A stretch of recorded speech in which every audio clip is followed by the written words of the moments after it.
Excited to go to Missouri, place we haven't been able to win, I guess, in the history. Haven't been able to win it. Not a long history, but we haven't been able to win up there. Playing for the Battle Line. They certainly have, a really good team, 23rd in the country, well coached, schematics. Are very good. They run the stretch, the inside zone. They run a little bit more inside zone this year, running it really well. Got a really good offensive line coach. Brady Cook makes them go, obviously, and you know, um, Luther Burden and Theo. They're really. I don't know if Theo gets enough credit because he's an outstanding wide receiver with Cooper. They're good on the O line, D line wise. They're very talented. You got some good pass rushers. Linebackers can run, good in the secondary, good on special teams. They've got a fine football team and well coached. And but we're looking forward to going up there. A little different, playing them on Saturday instead of playing them on Friday. But trophy game, and we're excited to get up there. So if you're an Arkansas fan, who are you supposed to hate? Who's supposed to be your rival? And where would Missouri rank up there in your rivalry echelon, I guess?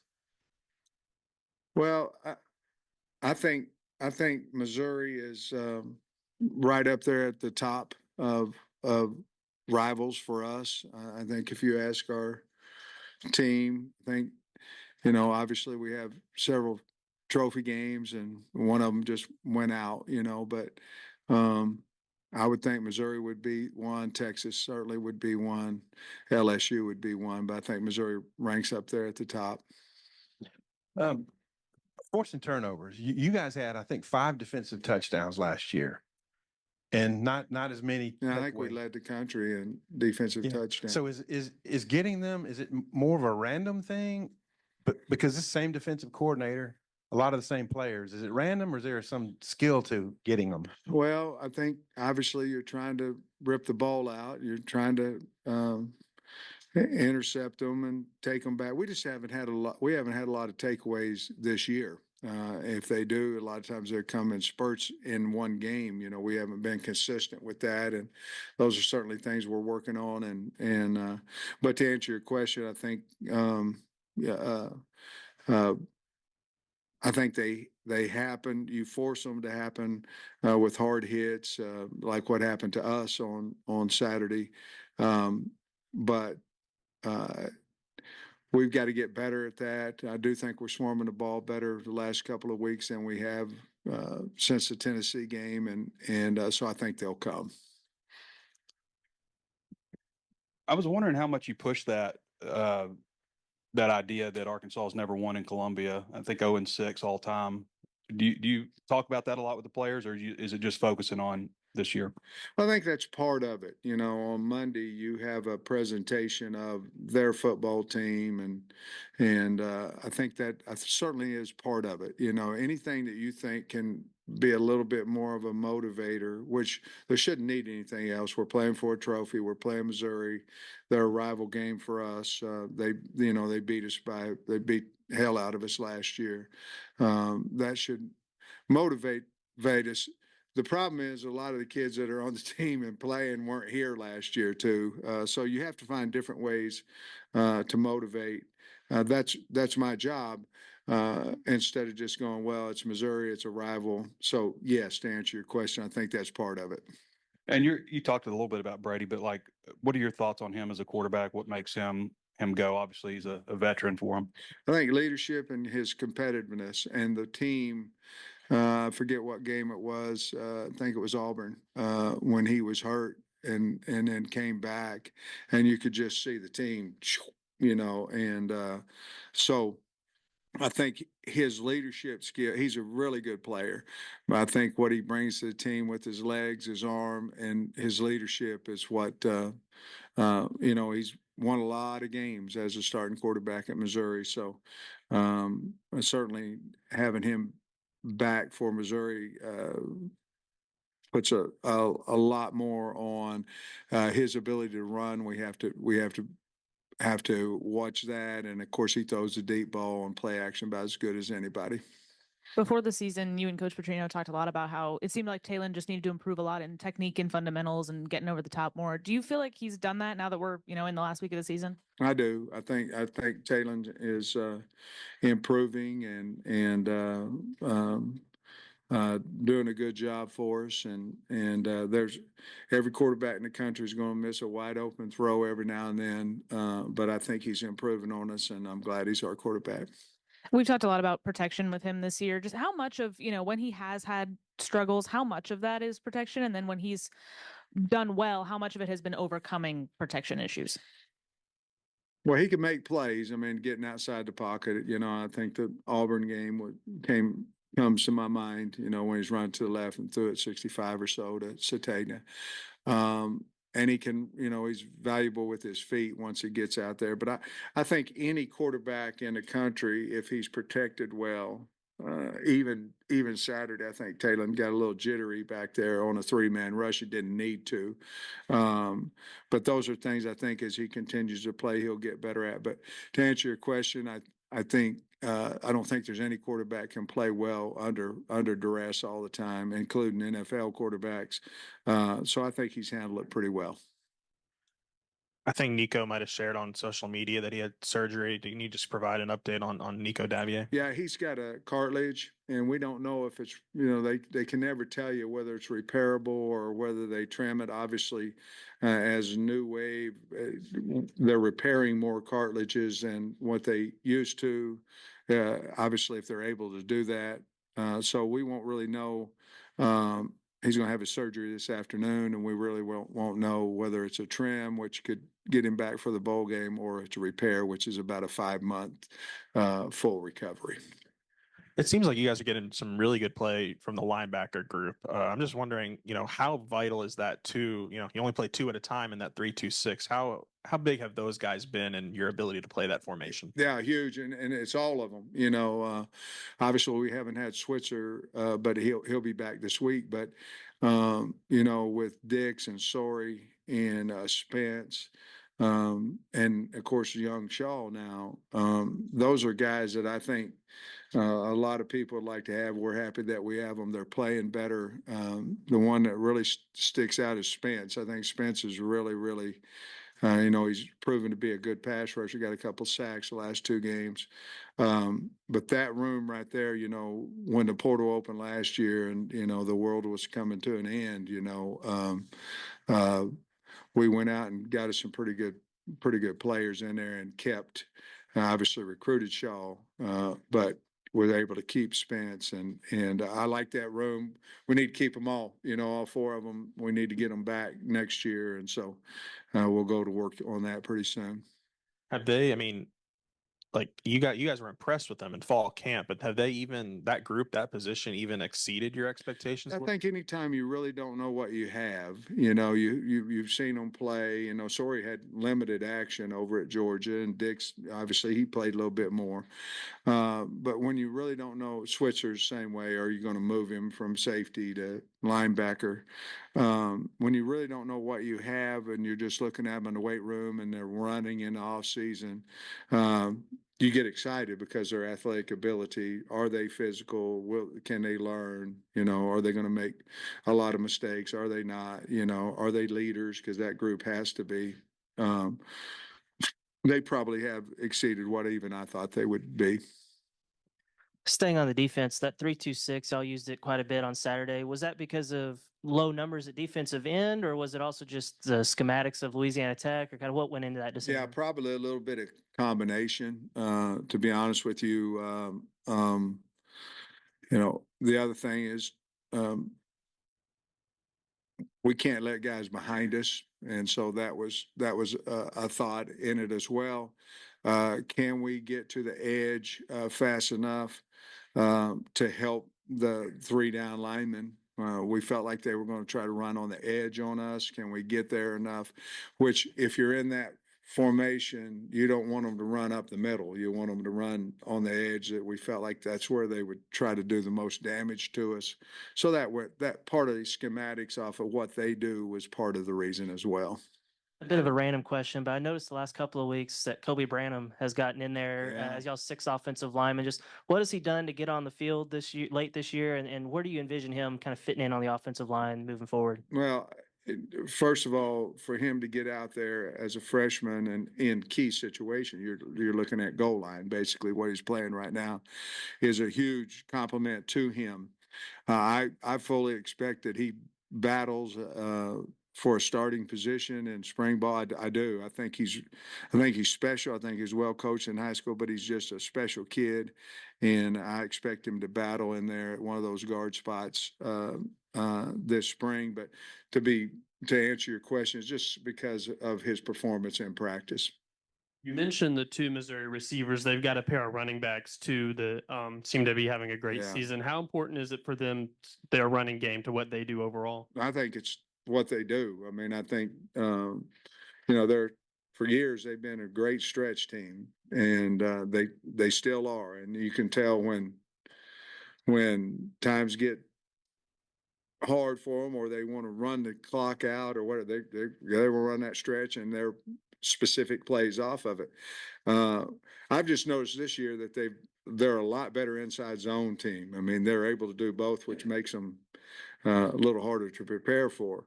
The kid from Noel, the guy from App State, hard running guy, fast.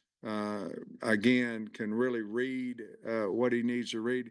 Missouri's one of the teams, very few teams that cut. They cut on, and it's legal, and they cut on the backside of the play, which opens some holes back there. We're going to have to really work on that this week. But I think both those kids are hard running. They're Missouri type backs, like the guy they had last year, just super special. But they run hard like that, and they have good vision. Yeah, Sam, Jordan, you got in the ball a little bit. Did Jordan Anthony's obviously a track guy with some good speed. What do you thought about his season? Well, I think it would have escalated if he hadn't, had a foot injury. He's been hurt a little bit, Bob, but I like what he hasn't had the production in games that we'd like for it to. I think caught a pass down the middle against maybe Mississippi State for a touchdown, but I like him.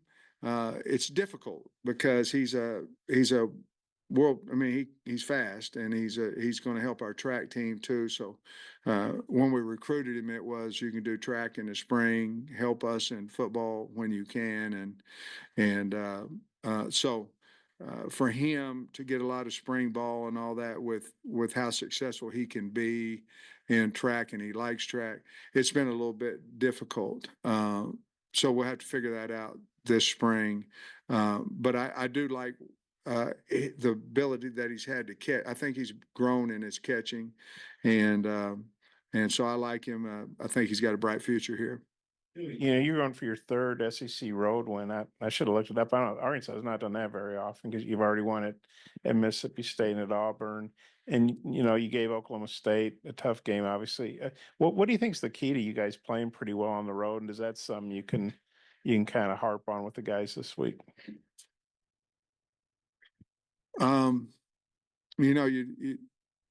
You take the 74 guys, and it's a close-knit group. It's kind of, those are us against everybody type games. Obviously, you would hope that you would play better at home just because of the fans and the crowd noise, but we've been able to handle the noise, probably is the biggest thing. We've been able to handle the noise, and that's a lot. We haven't had a lot of offsides penalties or illegal procedure penalties on the road. But I'd attribute to just basically we're taking the 74, we're us against the world mentality, and our ability to handle the noise. A lot of teams can't, and we've been fortunate. I guess Satania's statistically the number 2 wide receiver on the team. I guess, what have you seen in his development throughout the season, and maybe what's next for him, having, finally getting more production this season? Well, I just thought he had a really good game Saturday. Boy, he can jump. He went up and got the one across the middle, and I think his confidence has grown throughout the year. It should, but I think what you saw Saturday is probably something you're going to see a little bit more, a few more catches, a few more catches on contested balls. And with that comes confidence. I think you can feel his confidence by the way, he was returning punts, and how he was catching punts without fair catching and all that, ones that he would have prior to Saturday. So I think his confidence is growing, and he's always been talented. You look at Missouri's roster, they've got a good number of people from Arkansas on the roster, but you got Monte Harrison, who's 29, probably hasn't lived in Lee's Summit in a while, and Vito Calvaruso. Is there any reason behind that? Well, you guys don't, and you obviously got ties to Missouri too, but you guys don't have a lot of Missouri presence on the roster. Well, I'm looking at their two deep, and I don't think there's a whole lot of Arkansas kids in that two deep. But Missouri, to answer your question about Missouri, we've tried. They've got really good players, especially Kansas City and St. Louis, and Missouri's getting a lot of those kids. Oklahoma's been getting a lot of the Kansas City kids, and those are, Trey, to answer your question, that is something that we've tried to amp up our staff numbers into those areas because they're close, and especially with 49 coming all the way through now, it's even faster to get here. So we certainly have tried to address that. I was wondering also, just obviously you want to win every game and it's important, but with it being like a month between this game and, well, give or take a month in the bowl game, Right. and everything that's happening in that window with recruiting and transfer portal and stuff. Yeah. How big would it be in terms of momentum into those next few weeks after this game? I think 7-5, 4-4 in the league, and beating, a top 25 team, a top 5 team. I think that would really help us in recruiting through the portal. Obviously we're going to a bowl either way, but I think it would be big to get that win, and so we're going to try like hell to get that done. Going back to the offensive line, getting Kudus back in there, what's the difference that he makes when he's out there on the line, and from a protection standpoint too with Talon? Well, Kudus is one of our better players, and so he's big, athletic guy, can really run. So to have him and continue to have Blackstock, now if something happened or you need to play two, you need to rest one. A lot of times then you fall off where we wouldn't fall off as much. But obviously Kudus is one of our best linemen. We want to have him out there, which we'll be able to have. What are your Thanksgiving plans with the team and with Jamie, or what are you guys doing? Well, the team's going to we're going to practice early on Thursday, and they probably should be out by around noon. And then I guess they'll have off until about 12:30. I think staff's at 9, so it's usually 3 hours. So 12 be a team meeting on Friday. And I know a lot of the coaches are having some kids over. I know they're going to go home if they're close and take some friends with them. Right now, my plans are just to go home, and we don't have any company, which is love company, but I also love when it's just Jamie and I, and so we're just going to have that day. Probably watch a little football, take a nap, put some ice on my hip, and figure it out. I think you said on the radio that was your favorite kind of Thanksgiving, just It you and is. Jamie. It is, and I probably shouldn't have said that, because everybody who's ever been to our house on Thanksgiving think I don't want them there. That's not true. Eli, he kind of stirs this thing up. He's Yeah. made a big deal out of this rivalry. What do you think of him and y'all's relationship and how he's done this rivalry? Well, I have respect for. He stirred up a lot of stuff, not just with Arkansas. So I have a lot of respect for him. He's a hell of a coach now, and you don't want him to have the ball on the last drive. And I mean, you don't, because he's outstanding and has won a lot of games that way. It's a rivalry. He told me he's going to try to stir it up too when we first when we first came here. I respect the guy. He's obviously done a really nice job there. So, um, you know, we're rivals and they've got the trophy and they've had it for last 2 years. We'd like to get it back. I know we've asked you about Andrew Armstrong a little bit, but he's gone past 1,000 and he has a chance to have one of the best seasons ever. What's just he meant to the dynamic of this offense? Yeah, big time. That makes a couple of guys over the last 3 seasons, that went over 1,000 yards, and that certainly will help us in recruiting as well. But I think Andrew he had strong belief in himself. You have to, coming from commerce, you have to have, but you see a guy have a pretty good season, and then a lot of times he won't elevate the next year. He'll be satisfied. He gets more NIL money, whatever it is. He's done the opposite. He got more NIL money, but he also earned every penny of it, and so I have high respect for his work ethic, the way he's handled his business, and he's playing as good as I ever would have dreamt him playing. Some of the losses you guys have had in Como have been, excruciating. Yeah. 2 years ago. Well, even when I was here with Brett, right. And the year after you left in 2016, Barry Odom faked a punt on his own 7-yard line. Yeah. And I just wonder, that kind of piles up, and it hasn't been favorable for Arkansas. Just your thoughts. Yeah, it's unfortunate. We played them obviously 4 years and won one of them out here, and so that makes us 1-3. So, the first year we were out there, I think I went for 2, and we messed around and made it, and then there was 30 or 40 seconds left, and they went down and kicked a field goal and beat us, and we've had some good games. Obviously, last year was not. It was for them, and so it's hard to win. You see other teams going in and playing at Missouri. I think they're undefeated at home this year, and it's a hard place to play. They've got really good fans, and just on the road a lot of times, just hard to go into an opponent and win. Even though we've lost some games here, but Tennessee, it was hard for them to come in here and win as well. It's just hard.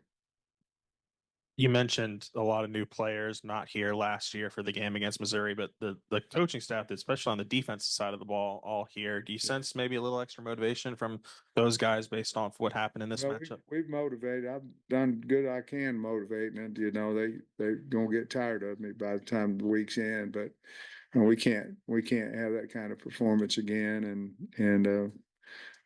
But we have high respect because they're a really good team, physical team. But we got all the motivation we need. We just got to go up there and play well. Sam, one of the things I've heard coaches say throughout the years is that the biggest advantage to a bowl game is just getting those extra days of practice, extra weeks of practice to look at younger players. But with the transfer portal and college football becoming so transient, is that still the case as far as you wanting to look at younger players during the bowl practices, or do you want to kind of keep working your regular guys there? That's a good question, but the ones that stay, yes. So you're going to get the same benefit. The problem is that the guy that might be a 3, he might be a starter by the time bowl happens. But let's look at it. If you don't, of course, this is what, 4 out of 5, and we practiced all the way up until the plane ride my first year here, and to me, we're 1-3 in the SEC. We should have been. Well, we were invited, so we should have been. But so let's take those 15. So this is 4. So that's 60 practices. Now, I get what you're saying. You may not have the same guy here for those 60 practices. If you look at it and you have 30 before the season, that's 2 preseasons of practice. If a guy was here for 4 years or for 5 now, that he would have the advantage of the guys that aren't able to go. I'll say this. I felt like it really hurt us last year not to have those practices. I really did. Not only that, but I do think if you're not practicing, I think you lose more guys in the portal. They're home over the time, whomever gets to them, all that stuff. I don't think the portal will be quite as a big a deal for us because we have money. You know, we have not. You know, the first 2 years I was here, money wasn't an issue. It was scholarships and cost of attendance and all. We went from 4-20 to 9-4. Then NIL came in. We just didn't have the money that other folks had. We are now going to get back into that area, and maybe if it's even Steven, hopefully you'll see the team go back to what we did, what we were able to accomplish in our first 2 years. Following up on the money question, is it more important to have that money to go out and get new players, or is it more important to have that money to keep your own guys here? Talk to me about Wednesday or Thursday of next week. I'll let you know.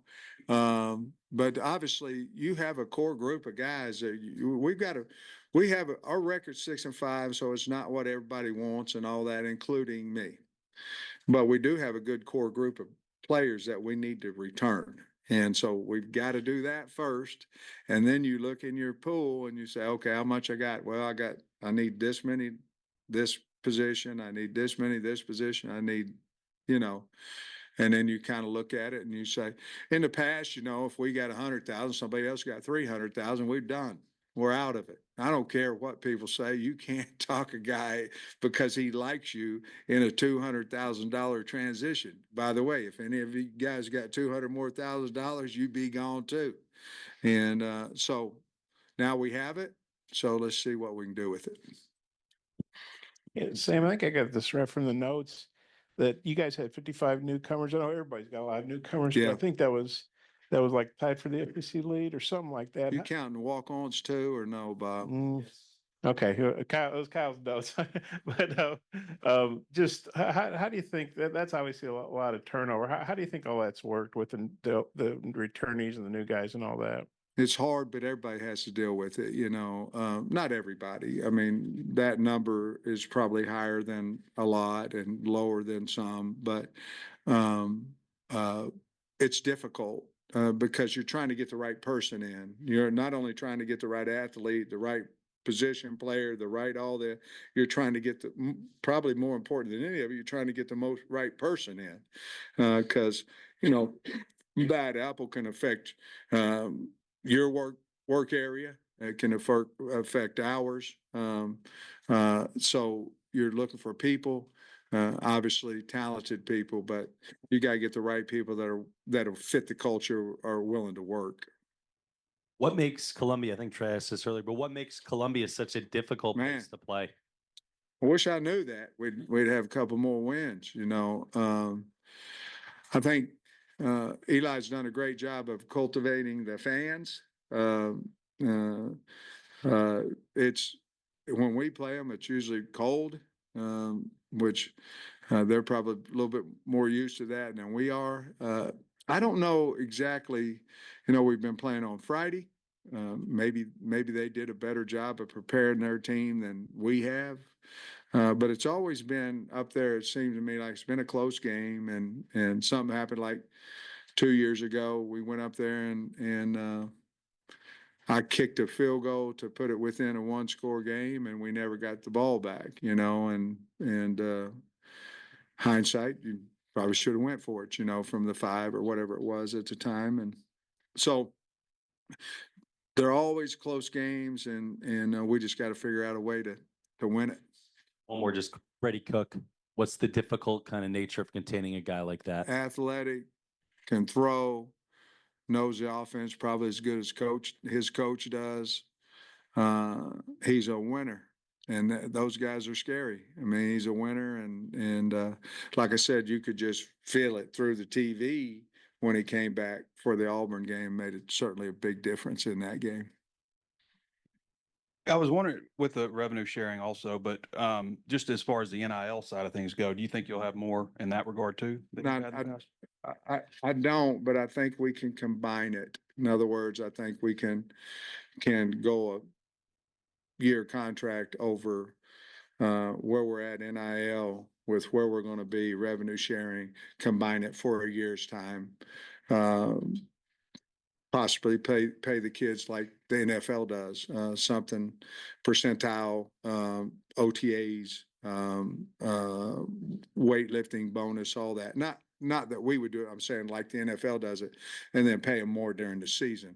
The totality of the money would be the same, and so we would do that. To be honest with you, Trey, whether revenue sharing was in January or whether it was in July, simply because the portal opens in April, and I don't think we want to pay equal increments all the way up to April, and then somebody goes in the portal. I think you want to entice them to come back with more money during the season.